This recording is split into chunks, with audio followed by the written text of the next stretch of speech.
de batterie. La parole est à Monsieur Thierry Robert. Monsieur le Président, mes chers collègues, ma question s'adresse à Madame la ministre en charge des personnes handicapées et de la lutte contre l'exclusion et concerne l'accès à la couverture maladie universelle complémentaire, CMUC, pour les personnes à mobilité réduite.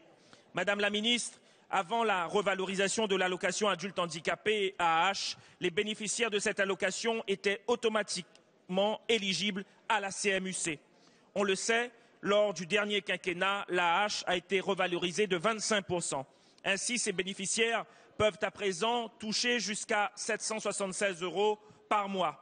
Cette mesure va bien évidemment dans le bon sens, mais elle reste incomplète. En effet, le plafond de la CMUC n'a pour sa part pas encore été revalorisé.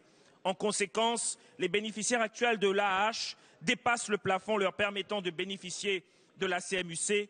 Le but était de donner plus de pouvoir d'achat à ces personnes, mais paradoxalement, elles en ont perdu. D'autre part, les personnes handicapées ont de grandes difficultés à obtenir une mutuelle qui accepte de les prendre en charge car les soins sont trop coûteux.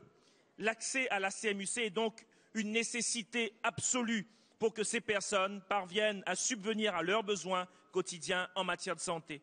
Alors que notre économie est rentrée en récession, les personnes porteuses de handicap sont les premières et les plus durement touchées par les difficultés et la perte du pouvoir d'achat. Alors, Madame la Ministre, ma question est donc la suivante. Que comptez-vous faire pour garantir aux bénéficiaires de l'allocation adulte handicapé un droit d'accès automatique à la CMUC, et ceci, quel que soit leur taux de handicap? Merci. Merci. La parole est à Madame Marie-Arlette Carlotti, ministre déléguée chargée des personnes handicapées et de la lutte contre l'exclusion. Oui, merci Monsieur le Président. Monsieur le député Thierry Robert, l'accès aux soins des plus fragiles, des plus démunis et particulièrement des personnes en situation de handicap, c'est une priorité du gouvernement qui s'est d'ailleurs traduit immédiatement dans des faits et dans des actes concrets.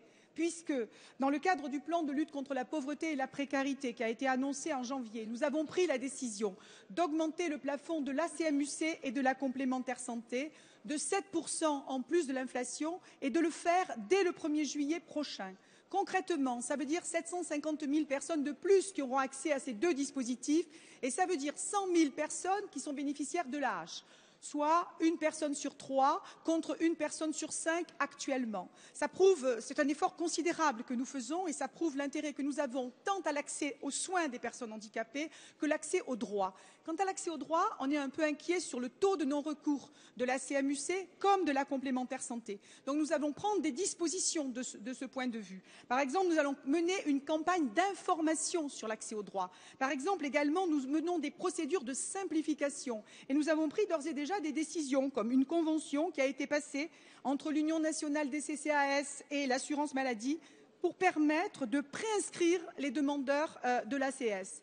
Nous avons aussi expérimenté déjà le bénéfice automatique de la complémentaire santé pour les bénéficiaires du minimum vieillesse. Et depuis mai 2013, l'accès aux tarifs sociaux est automatique pour les personnes qui sont bénéficiaires d'une complémentaire santé. Plus généralement, c'est l'accès aux soins d'une manière générale dans notre pays qui est un peu plus difficile pour les personnes en situation de handicap. C'est une vraie injustice. D'abord, elles sont exclues finalement des procédures de prévention et de santé. Et on doit s'adapter. Et ça sera l'objet numéro 1 du comité interministériel du handicap qui sera présidé prochainement par le Premier ministre. Merci Madame la Ministre. La séance des questions au gouvernement est terminée. La séance est suspendue.